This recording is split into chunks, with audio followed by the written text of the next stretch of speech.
Hey everyone, welcome back to Eric's Everyday Watches. As always, if you like this video, if you find it helpful, please do me a favor, hit the like button and consider subscribing. The watch we're looking at today is the Pagani 1719, which is a Homage watch, and for copyright reasons, I'm not going to say the other company name.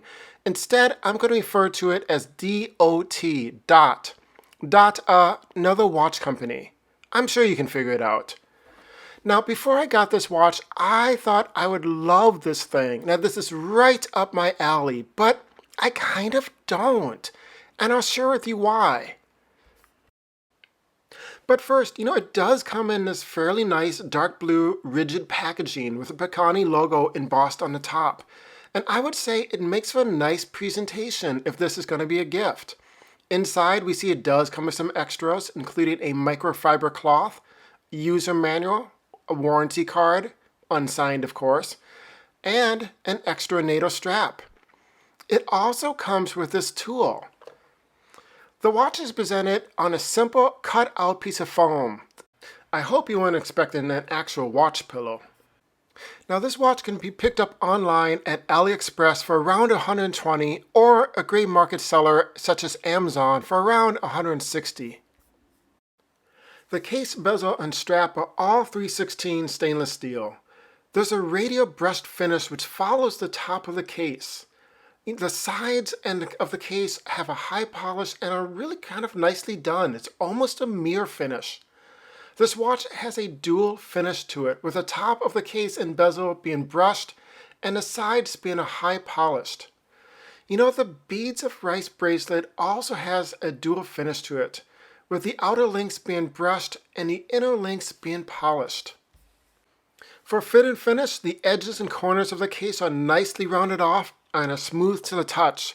The bottom of the case is not quite as smooth as the top, but it's still very acceptable.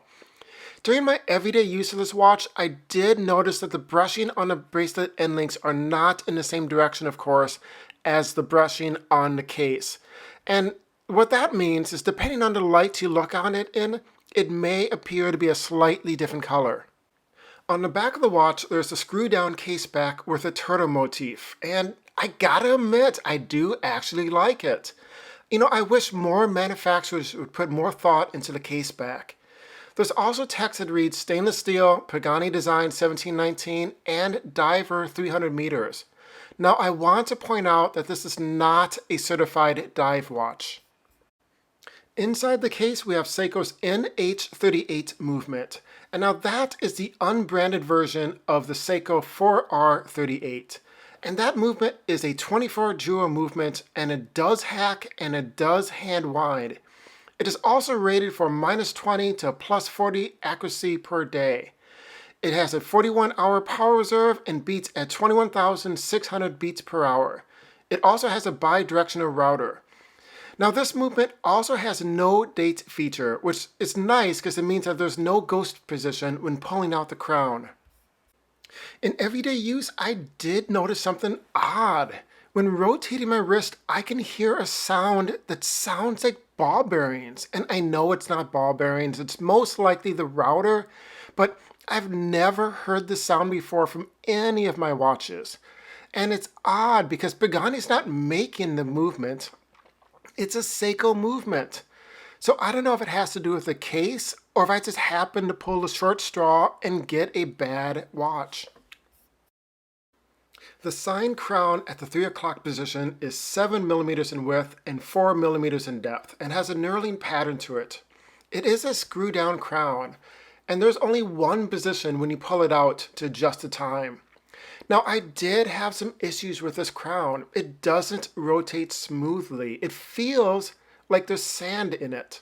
And twice, I had trouble screwing this back in, which that is kind of concerning because I don't think that is something a lot of people would notice for a long time, because how often do you set the time on your watch?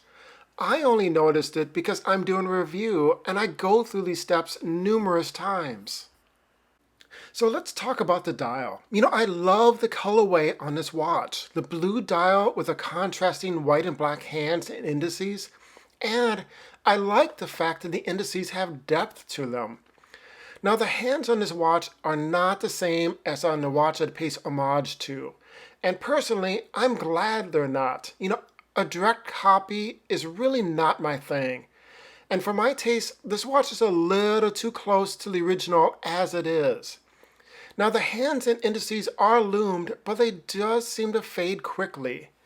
My biggest problem with this dial, and the reason why I don't love this watch, is the size of the dial in proportion to everything else. And here's what I mean by that. The case is 43 millimeters. The bezel itself is roughly 39 millimeters. Each side of the bezel is 6 millimeters. And that means the watch face is 27 millimeters. Now add in the distortion from the domed crystal and the fact that the dial is set in roughly 6 millimeters from the top of the crystal, and it seems even smaller. When you look straight down at the watch, it's just a lot of stainless steel staring back at you. Now, in reference, here's a shot of it with a quarter. I just think the bezel could have been a little thinner, and the dial actually could have been a little bigger. At the 12 o'clock position, we have Pagani's logo mark applied, and at the 6 o'clock, we have text which reads automatic and divers 300 meters. Again, this is not a certified dive watch. The bezel on this watch has a nice audible click to it. There is some backplay, but it's because of that backplay that I'm actually able to line it up with the 12 o'clock marker. The inner ring on the bezel has black Arabic numerals for minutes, and the outer ring has blue numerals for depth in meters. The metal bracelet on this watch is 20 millimeters wide at the lugs and tapers down to 18 at the clasp. The clasp has a fold-over safety with push-button release and the Pagani logo on it. Now the clasp is a pressed outer shell, but does have a milled inner scissor part with a brushed finish to it, and there are 3 micro adjustments on this clasp. This is a solid link bracelet with solid end links. The outer links are brushed while the inner beads of rice are high polished. Now the first non-end link has a lot of pivot to it, meaning that this should wear well on most wrists. In everyday use, I found this to be a stylish bracelet with a good build quality. The fold-over clasp did seem a little stiff, but I was hoping that it would loosen up over time. Now let's go over the specs. There is a domed sapphire, the Seiko's NH38 movement. The diameter is 43 millimeters, a thickness of 14 millimeters, a lug width of 20 millimeters, and a lug-to-lug distance of 45 millimeters. And finally, let's wrap up by going over the pros and cons. For pros, the sapphire crystal, the color and contrast of the dial, it's highly legible, and I do think it's a decent bracelet. For cons, the size of that dial is a letdown for me. It did have a loud movement, and using that crown felt a little too much like mixing cement. I thought I'd end up loving this watch. I was sure I was going to add it to my personal collection, but between the size of the dial and the fact that the crown is hard to turn, it's just not working for me. This has been Eric from Eric's Everyday Watches, reminding you to buy the watch that you love and don't pay any attention to what anybody else says or thinks. This is your watch collection. If you like this video, if you find it helpful in any way, please do me a favor, hit the like button and consider subscribing. I'll see you in the next video.